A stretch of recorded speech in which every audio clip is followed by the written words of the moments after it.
रामपुर चलोगी क्या? और कितने पैसे लोगी? देखिए साहब, वैसे तो 20 रुपए भाड़ा है, लेकिन रात का समय हो रहा है और ऊपर से मौसम भी खराब है, तो मैं आपसे 40 रुपए लूंगी। ठीक है, ले लेना, लेकिन तुम मुझे जल्दी से वहाँ पहुँचा दो। जिसके बाद बंटी ई रिक्शा में बैठ जाता है और भूतिया टूनी चिड़िया की आत्मा सुनसान जंगल पर अपना रिक्शा चलाते हुए आगे बढ़ने लगती है। तभी हवा के झोंके से ई रिक्शा के शीशे पर लाल कपड़ा उड़ जाता है और उसी वक्त शीशे पर बंटी की नजर पड़ती है और शीशे में उसे भूतिया चिड़िया की आत्मा का चेहरा दिखता है। उसे देखकर बंटी बहुत ज्यादा डर जाता है और हिम्मत करके बोलता है, तुम ये ई रिक्शा यहीं रोक दो, मुझे यहीं उतरना है। बंटी के इतना बोलते ही भूतिया टूनी चिड़िया की आत्मा अपने असली रूप में आ जाती है। अभी ये रिक्शा नहीं रुकेगा जब तक मैं नहीं चाहूँगी। ये कहकर भूतिया टूनी चिड़िया की आत्मा बंटी कबूतर को मार देती है। मेरे हाथों से कोई भी जिंदा नहीं बचेगा, मैं सभी पक्षियों को मार डालूंगी। अब ऐसे ही भूतिया टूनी चिड़िया की आत्मा अपने रिक्शे में बैठने वाली सवारियों को मारने लगती है। ऐसे ही कुछ दिन बीत जाते हैं और फिर एक रात दो दोस्त टुनटुनी और टुन्नू कार से घर जा रहे थे।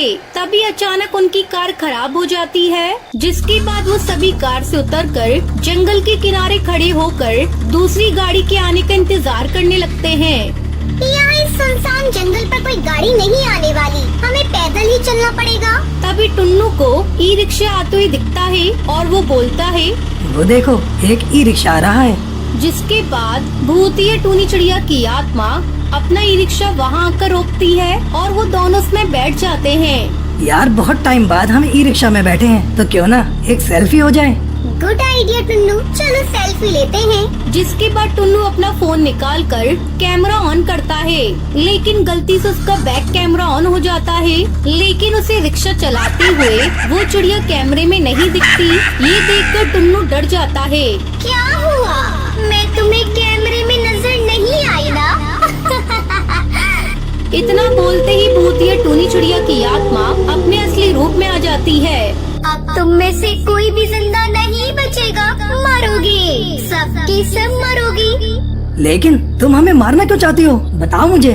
पक्षी की शक्ल में तुम सब भेड़ियों दरिंदे हो। इतनी खुश थी मैं अपनी जिंदगी में, लेकिन उन पक्षियों ने मेरी जिंदगी को बर्बाद कर दिया। मैं अपनी माँ बबली के साथ रहती थी। पिता के बाद घर की सारी जिम्मेदारी मेरे कंधों पर आ गई थी। मैं रात में ई रिक्शा चलाया करती थी। एक दिन की बात है, मैं सवारियों को छोड़कर अपने घर जा रही थी।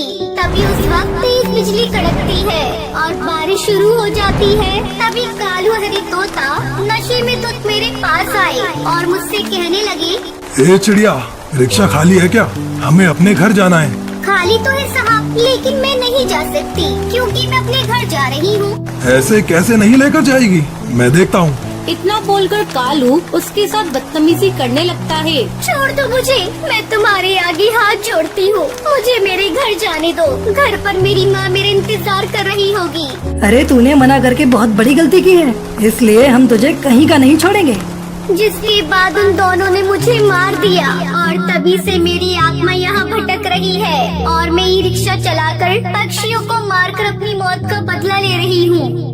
मैं मानती हूँ तुम्हारे साथ बहुत बुरा हुआ, लेकिन तुम उन बुरे पक्षियों की सजा अच्छे पक्षियों को मारकर क्यों दे रही हो? ये कहाँ का कानून है? अब तुम यहाँ से चली जाओ। टुनटुनी की बात सुनकर भूतिया टूनी चिड़िया की आत्मा को अपनी गलती का एहसास हो जाता है।